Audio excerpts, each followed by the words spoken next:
Janko Novák, expresívna predtucha vojny, predvojnová kresba Ranený. Je to štecová kresba s perom, tušom.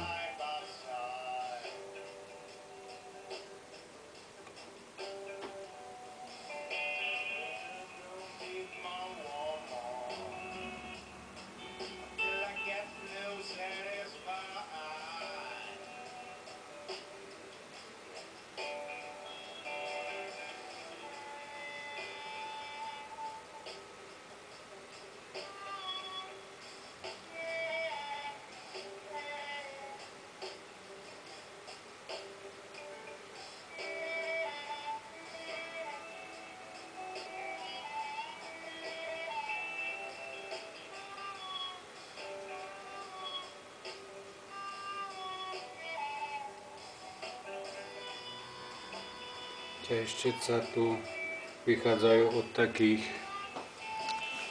najjemnejších, najtenších, ktoré sa približujú perokresbe, až po tie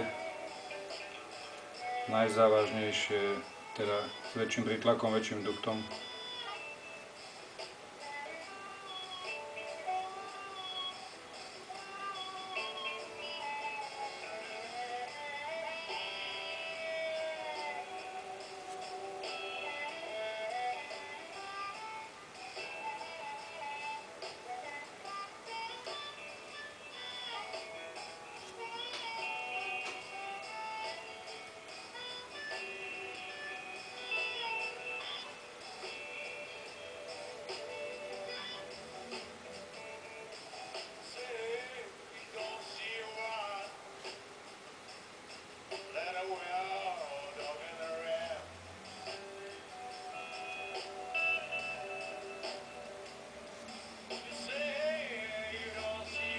Držanie šteca je vždy príznačné pre každého autora.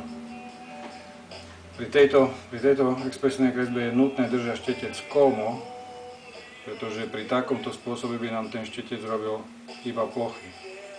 Nedokázali by sme urobiť líniu, ktorá má dynamiku, to znamená mení svoj duktus. A lúčovitosť tej kresby dosiahneme jedine držaním šteca v čo najkolmejšom tvare.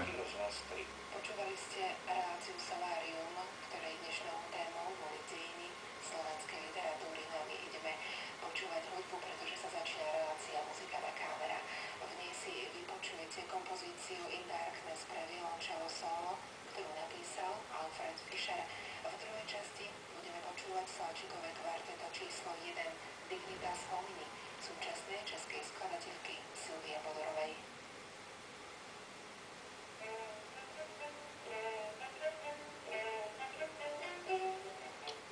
Mnohonásobným prelínaním týchto línií, týchto ťahov štecom dosahuje ich konflikt. A priesečníky týchto ťahov vytvárajú sieť väčších alebo menších svetlých plôšok, ktoré samostatne vytvárajú svetelné efekty, ktoré nám až takmer v abstraktnom štýle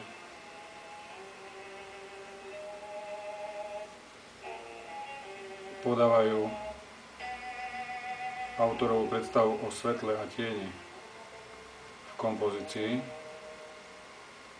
Podľa vyváženosti kompozície, podľa obsahového zámeru si autor pridáva alebo zahusťuje miesta na ploche papiera tak, aby dosiahol čo možno najväčší maximálny kompozično-expresívny účinok. Takže najväčšiu úlohu tu hrajú úlohu ostrovčeky svetla, ktoré veľmi opatrne, aj keď pri bičovaní štetcom tej plochy nedotknutej zraňuje, musí vynechávať tie biele miesta. A veľmi opatrne z nich uberať, ako keď sochár vykresáva sochu z mramoru, musí uberať veľmi opatrne, aby neubral čo je len najmenší kúsok navyše, pretože ten už potom samozrejme nemôže pridať naspäť. Takže tieto začiernené plochy a tieto ostrovčeky svetla, tvár týchto čiernych ploch a tvár ostrovčekov, ktoré zostávajú, vynárajú sa alebo svetelkujú z tej tmy, tie vytvárajú tú atmosféru celého priestoru, abstraktného, či už realistického, alebo len intuitívne cíteného.